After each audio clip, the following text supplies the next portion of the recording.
Սիրելի հետևորդներ, եկել եմ այսօր ձեզ ցույց տալու այն կաղամբները, որոնք փետրվար ամսին տնկվել էին։ Ուրեմն, այս ընթացքում ինչ արվել, ձեզ հաթաթ ներկայացնեմ։ Մեկ անգամ տրվել է բրիվիկուր և տրվել է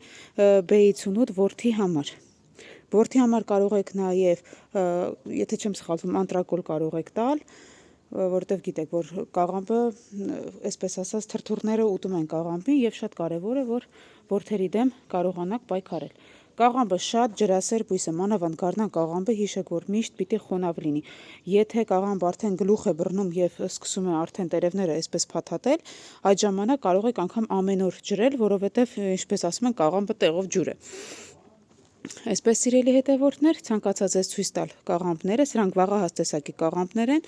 Սրանց հետ տնկված կաղամբները, որոնք ժամանակին ջրվել են, սա մի քիչ ավելի, այսպես ասած, քիչ են նայել այս կաղամբներին, ուշադրություն քիչ են դարձրել, դրա համար սրանք դեռ մի քիչ փոքր են։ Այն կաղամբները, որոնք սրանց հետ տնկվել են այլ ջերմատներում, արդեն ինչպես տեղեկացա, վաճառել վերջացրել են։ Շուկա դուրս եկել վերջացրել են։ Հիմա մոտավորապես իմ ձեռքի չափով ձեզ ցույց տամ, կարող եք գլուխը պատկերացնել ինչքան է գլուխը։ Ուտելու համար կարող եք արդեն օգտագործել, բայց եթե շուկա եք տանելու,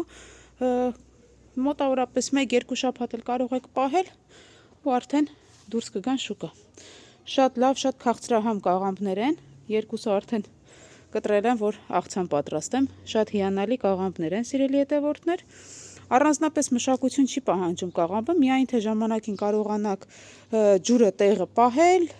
օդափոխությունը կատարել, որպեսզի չնեղի եւ իր որդի դեմ սրսկումները կատարել։ Մոտավորապես անցել է 2.5 ամիս, եթե չեմ սխալվում, տնկելուց, փետրվարին եմ նախորդ տեսանյութը նկարել, 2.5 ամիս է անցել մոտավորապես, ու արդեն կաղամբները պատրաստ են։